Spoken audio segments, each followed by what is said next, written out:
বিশ্বনাথত বনৰীয়া মহৰ আক্ৰমণত দুজনকৈ লোকৰ মৃত্যুত বিশ্বনাথ জিলা কংগ্ৰেছৰ তীব্ৰ প্ৰতিক্ৰিয়া।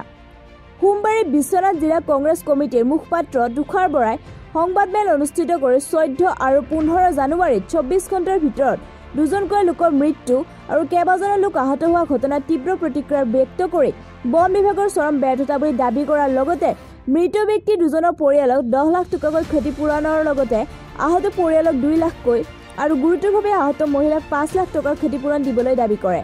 আনহাতে কাজিৰঙা ষষ্ঠ সংযোজনৰ সীমা নিৰ্ধাৰণ কৰি সৌৰচালিত বিদ্যুৎ তাৰৰ ব্যৱস্থা কৰাৰ দাবী কৰে। বিশ্বনাথ জিলাৰ বিশ্বনাথ ঘাটৰ মটক গাঁৱৰ জয়ন্ত দাস আৰু কুমলীয়া গাঁৱৰ ফুকুৰ আলী নামৰ দুজন ব্যক্তিক কাজিৰঙাৰ ষষ্ঠ খণ্ডৰ পৰা ওলাই আহি বনৰীয়া মহে তেওঁলোকক খুচি মৃত্যুমুখত পেলায়।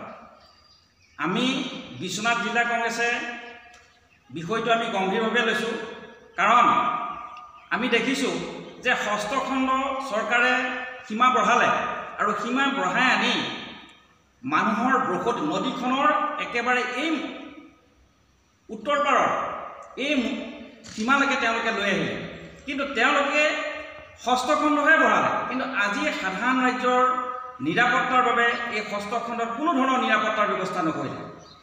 আমি বিশ্বনাথ জিলা কংগ্ৰেছে দেখিছোঁ যে বন বিভাগৰ মানুহে সময়ে সময়ে ষষ্ঠ খণ্ডৰ পৰা বিভিন্ন ধৰণৰ জীৱ জন্তু ওলাই আহি এই জনাঞ্চলত আহি ভৰি দিয়ে, কিন্তু এই বন্যপ্ৰাণীসকলক এই বন্যপ্ৰাণীক ৰোধ কৰিবৰ কাৰণে আজি কোনো ধৰণৰ তেওঁলোকৰ প্লেন নাই।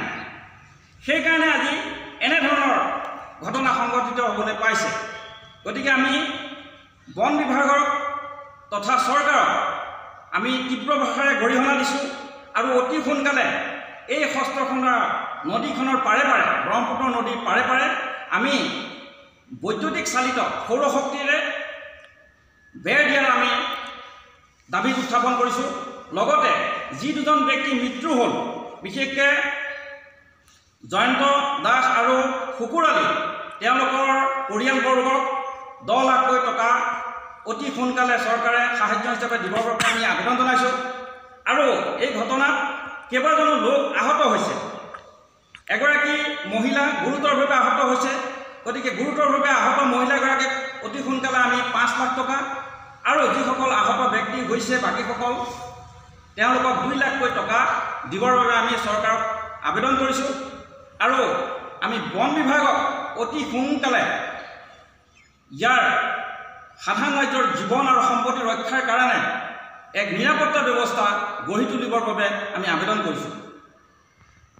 বিশ্বনাথৰ পৰা পলাশ প্ৰেমৰ ৰিপৰ্ট, কামৰূপা নিউজ।